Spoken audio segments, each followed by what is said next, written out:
ये first lecture है atomic and molecular physics का, जिसमें सबसे पहला पार्ट है एटम और इसकी एविडेंस।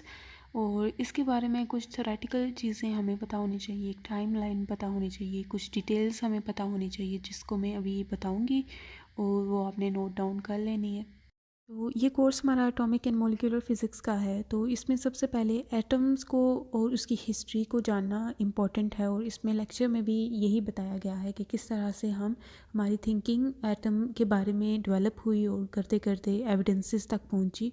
और एविडेंसेस के बाद हमने, जब हमारे पास सूटेबल इंस्ट्रूमेंट्स आ गए या फिर मेथड्स प्रोड्यूस हो गए, तो उनसे हमने सब एटॉमिक पार्टिकल्स को भी डिस्कवर किया और हम और भी आगे चलते जा रहे। तो एटम का कंसेप्ट कैसे आया, इसके लिए एंशियंट ग्रीक्स ने इस चीज़ को क्वेश्चन किया था, जो कि हिस्ट्री इस चीज़ को एविडेंस देती है कि एंशियंट ग्रीक ने इस चीज़ को क्वेश्चन किया कि क्या हम पार्टिकल्स मैटर को इनफाइनाइटली सब डिवाइड करते जा सकते हैं। मतलब इनफाइनाइट स्टेप्स हैं इसमें, मतलब कि एक हमारे पास मादा मौजूद है, उसको हम डिवाइड करें दो टुकड़ों में, फिर वो जो एक दो टुकड़ों का एक टुकड़ा लिया उसको डिवाइड किया और स्मॉल में, करते करते करते करते करते क्या ये इनफाइनाइटली चलता रहेगा स्टेप के हम मैटर को स्मॉल से स्मॉल स्मॉल से स्मॉल करते जा सकते हैं इनफाइनाइटली।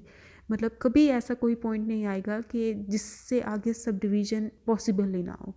तो ये क्वेश्चन किया गया कि क्या हम इनफाइनाइटली ये कर सकते हैं या नहीं कर सकते। तो कुछ फिलोसफर्स ने ये बिलीव किया, और वो कहते थे, क्योंकि उस टाइम तो स्पेक्यूलेट ही की जाती थी चीज़ें, तब एविडेंसेस प्रोवाइड करना और इस तरह की छोटी चीज़ों के लिए जो कि नज़र भी नहीं आ सकती, ठीक है, तो वो उस टाइम पॉसिबल नहीं था। तो उस टाइम क्वेश्चंस किए गए, कुछ आंसर्स को प्रिडिक्ट किया गया कि मे भी ऐसा हो, मे भी वैसा हो। तो फिर उन्होंने एक ग्रुप ने बिलीव किया, एक ग्रुप ऑफ फिलोसफर ने बिलीव किया कि yes we can infinitely divide them, कि हम ये स्टेप चलते जाएंगे और कोई भी स्मॉलेस्ट बेसिक यूनिट हम जैसे कहते हैं ना नहीं है, इसको हम छोटे से छोटा कर सकते हैं और ये पॉसिबल है। जबकि ऑन दी अदर हैंड कुछ और ग्रुप ऑफ फिलोसफर, जिनमें डेमोक्रेटिस का बिलीफ जो है सबसे ज़्यादा फेमस पाया जाता है, नुमाया पाया जाता है हिस्ट्री में, वो उनका ये व्यू था कि नहीं, हम इनफाइनाइटली नहीं कर सकते, एक स्मॉलेस्ट पार्ट है, smallest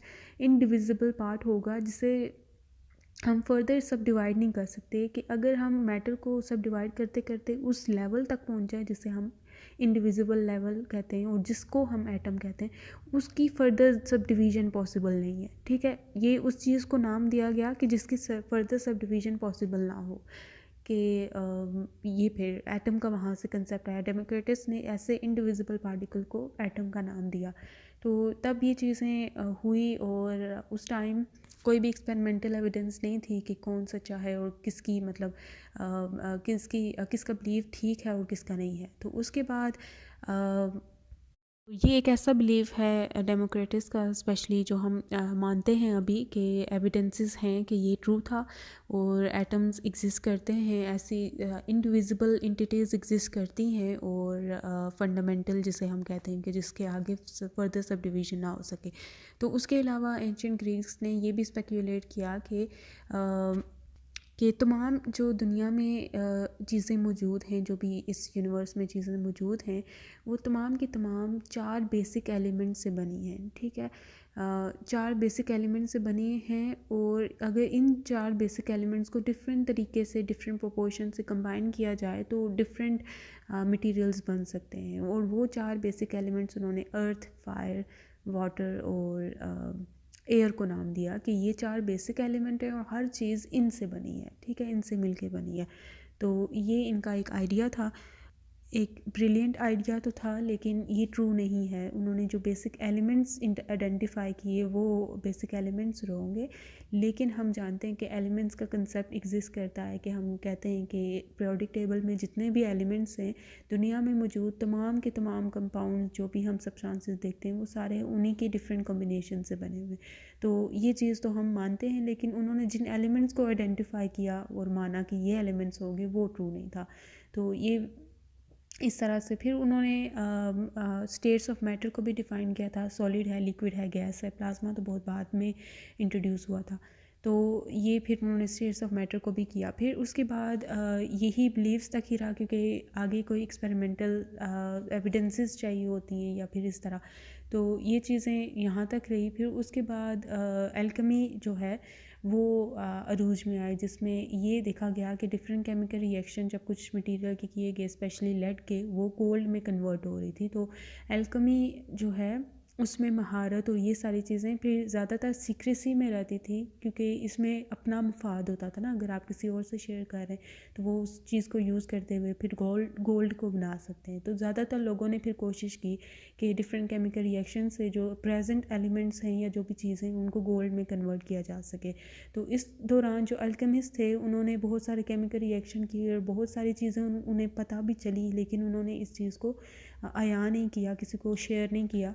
the reason was clear कि ताकि किसी को बेनिफिट ना मिल सके। तो फिर इस तरह मिडल एजेस के एंड पे जाके ये ट्रेंड भी ख़त्म हो गया, अल्केमी भी फेड होना शुरू हो गई, और फिर जो केमिस्ट्री है, साइंस ऑफ केमिस्ट्री, उसने अरोज़ होना शुरू कर दिया। और केमिस्ट्री के अरोज़ होने पर फिर डिफरेंट केमिकल रिएक्शंस को स्टडी किया जाता, और ये सारी चीज़ें, रिएक्टेंट्स और प्रोडक्ट्स, उनके वॉल्यूम की रेशो, ये सारी चीज़ें देखी गई। तो ये फैक्ट सामने आया कि जब भी एक तरह का जो हम रिएक्टेंट ले रहे हैं, उससे रिएक्ट करवा रहे हैं किसी दूसरे रिएक्टेंट से, तो जो प्रोडक्ट आ रहा है ना, उसका वॉल्यूम और जो रिएक्टेंट है उसका वॉल्यूम, इन दोनों के वॉल्यूम का रेशो एक इंटीजर क्वांटिटी आती है, मतलब कि 2 गुना ज़्यादा होगा, 3 गुना ज़्यादा होगा। तो ये ऐसा ही हिंट दे रहा था जैसे कोई एक बेसिक यूनिट हो। जैसे हम कहते हैं ना कि चार्ज ऑन किसी भी बॉडी में जो चार्ज है वो इंटेग्रल मल्टीपल ऑफ ई होता है, मतलब चार्ज ऑन इलेक्ट्रॉन के इंटेग्रल मल्टीपल ही होता है, जिसमें हम ई को एज अ बेसिक यूनिट कहते हैं। ठीक है, तो कोई चीज़ किसी की इंटेग्रल मल्टीपल है ना, तो ये ऐसा ही है जैसे पैकेट्स का होना, कि या 3 पैकेट होंगे या 4 पैकेट होंगे या 10 पैकेट होंगे। ठीक है, कभी ऐसा नहीं होगा आधा पैकेट हो या इस तरह से। तो इस तरह से शो हुआ कि कोई इंडिविजिबल इसमें इंटिटी मौजूद है। एक स्लाइड सा हिंट मिला जो कि बहुत इम्पोर्टेंट हिंट था इस हवाले से, क्योंकि ये थोड़ा एक्सपेरिमेंटल बेस था, और ये वो एरा था ना जब केमिस्ट्री के बारे में सब ने केमिकल रिएक्शंस वगैरह किए और ये सारी चीज़ें, तो तब ये ट्रेंड हुआ कि इन चीज़ों को ग्लोबली नोन किया जाए और शेयर किया जाए और डिस्कवरीज़ को शेयर किया जाए। तो कलेक्टिव नॉलेज तब बढ़ना शुरू हुआ। और उसके बाद डाल्टन या जो भी इसका नेम है, हाइपोथेसिस के, उसने कहा कि इनडिविजिबल स्मॉलेस्ट पार्टिकल एटम्स हैं, और एटम जो है एक सिमिलर टाइप ऑफ अगर एलिमेंट है ना, तो उसमें सेम एटम्स मौजूद हैं, और अगर डिफरेंट एलिमेंट आप कंसीडर कर रहे हैं, जैसे अगर मैं बोरोन की फॉर एग्जांपल दूँ, तो बोरोन के एटम्स डिफरेंट होंगे, सोडियम के एटम डिफरेंट होंगे।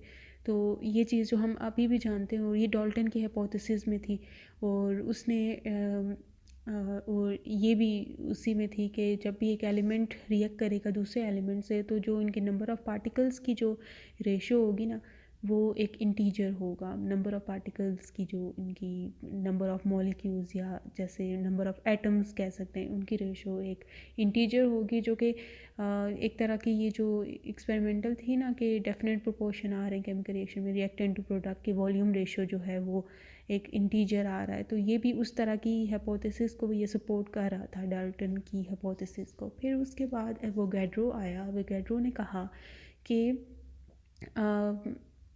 उसने मॉलिक्यूल को डिफ़ाइन किया। मॉलिक्यूल एक सब्सटेंस का जो है ना सबसे स्मॉलेस्ट पार्टिकल होगा, और मॉलिक्यूल जो है किसी एटम का बना होगा। जैसे हम कहते हैं ना कि वाटर जो है वो वाटर मॉलिक्यूल, वाटर अगर आपके पास बहुत सारा वाटर मौजूद है तो वो सारा एक बेसिक मॉलिक्यूल का बना होता है जो कि H2O है, और H2O इन टर्न किसका बना हुआ है, 3 एटम्स का, जो कि है हाइड्रोजन और ऑक्सीजन।